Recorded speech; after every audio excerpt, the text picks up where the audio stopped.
Hi everyone, Peter here from Flow High Performance, and in this video we'll be covering how much volume is best to achieve optimal muscle growth.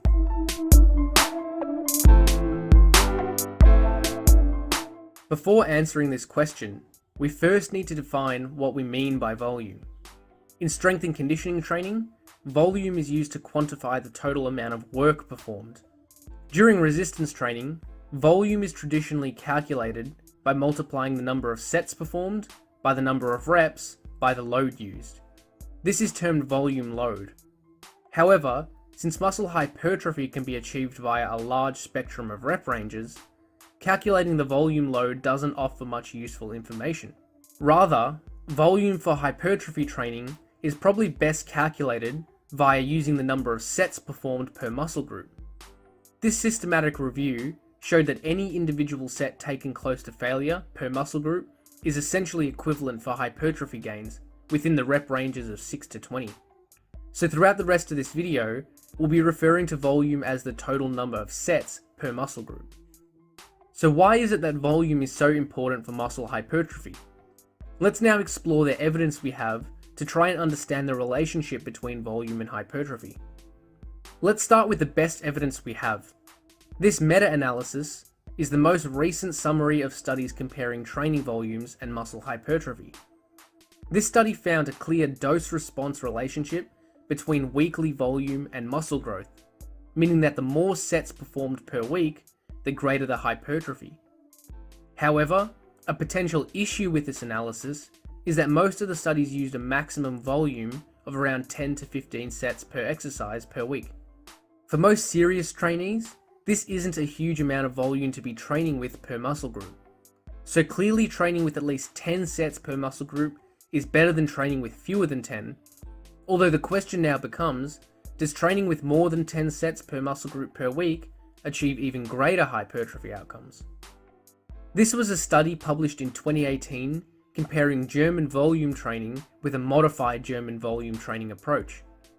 12 participants were split into two groups of 6 and performed the following training protocol for 12 weeks. So one group performed 10 sets for the first 2 exercises on each day, while the other group performed 5 sets for the same exercises. The rest of the program was identical for both groups. I've broken down the number of sets per muscle group trained per week down in this table. We can see here that training volume was not anywhere higher than a standard hypertrophy program for the upper body, although the quads did receive very high volumes in the high volume group. The results found that the lower volume group actually achieved greater muscle hypertrophy than the higher volume group at the end of the 12 weeks. However, the low volume group gained 4 kilos of weight on average in the 12-week time frame, while the high volume group only gained 0.6 kilos on average. So nutrition unfortunately wasn't controlled very well, and this is probably the reason why more muscle was gained in the low volume condition. Another study published in 2018 compared 3 different levels of weekly volume. The following routine was performed 3 times per week for 8 weeks by all participants.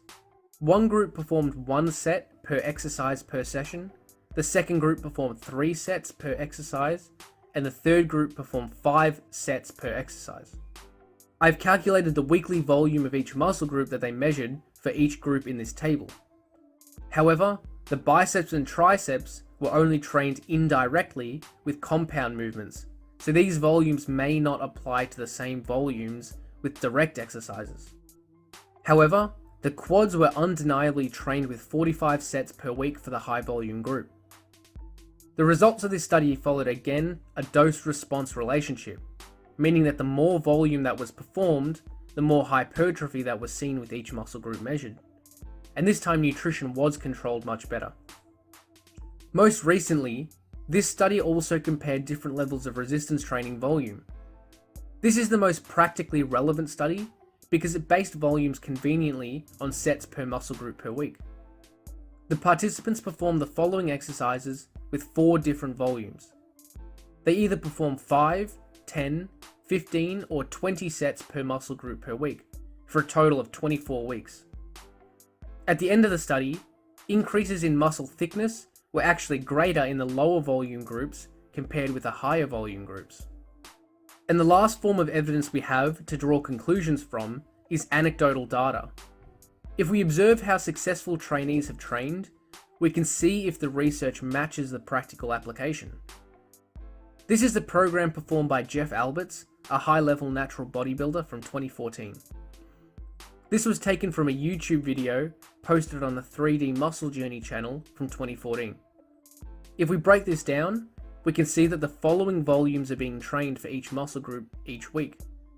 For the major muscle groups, we can see that between 6 to 20 sets per muscle group were being performed, while the smaller muscle groups received more volume, as is generally observed in most training routines. This is the training routine performed by Matt Ogus, another high-level bodybuilder, which I took from a YouTube video he posted in 2013.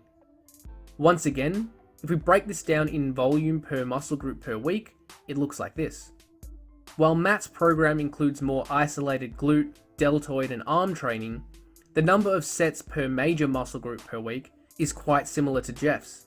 Around 6 to 20 sets per muscle group per week for the major muscle groups are being trained.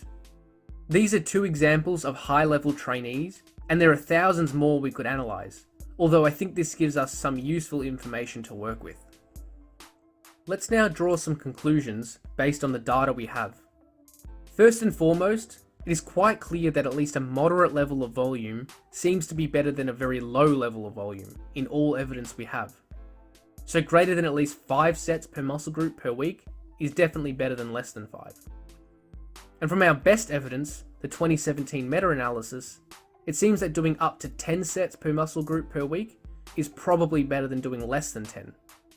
This seems to line up with the practical side of things, where around 10 to 12 sets per muscle group per week was the average for our 2 elite bodybuilders for the larger muscle groups. However, it is still unclear as to whether higher volumes than this provide additional hypertrophy adaptations. We have some conflicting data showing greater hypertrophy with very high volumes in the 2018 Schoenfeld study, and no greater hypertrophy in the 2018 HACKETT study and the 2019 Barbalio study. So what conclusions can we draw? We cannot decisively conclude anything about high volumes until we have more evidence. However, the theoretical relationship between volume and hypertrophy may look something like this. As volume increases, the amount of additional hypertrophy diminishes. So while more volume is likely to be better, it may not be much better. Eventually, if volume gets very high, then this extra effort yields very little return. Another potential mechanism at play here is volume sensitivity. Again, this is just a theoretical rationale, but it seems to make sense based on the evidence we have. It may be that as trainees perform more volume over time, they become less sensitive to its effects. If we have a look at the 2018 Schoenfeld study, this was only an 8-week training intervention, so the sudden increase in volume for the high volume group may have been a drastic change to their routine, and therefore achieved the greatest muscle growth. Whereas the Barbalio study was 24 weeks in duration, so the participants may have desensitized to the high volumes over time and thus only grew more in the initial stages of the intervention, but had similar outcomes in the long term. If we also look at the results of the HACKETT study, we can see here that the lean mass of the legs, which had the biggest difference in volume between the groups, actually grew more for the high volume group in the first 6 weeks than the low volume group, despite body mass increasing more in the low volume group. But then lean mass actually decreased in the next 6 weeks, which was likely due to the reduction in total body mass. So I want to pose this question to finish this video. Beyond a minimum volume required for muscle growth, does the change in volume have a larger effect than the total amount in the short term? Thanks for watching, and hopefully you got something out of this video. Remember to subscribe if you haven't already.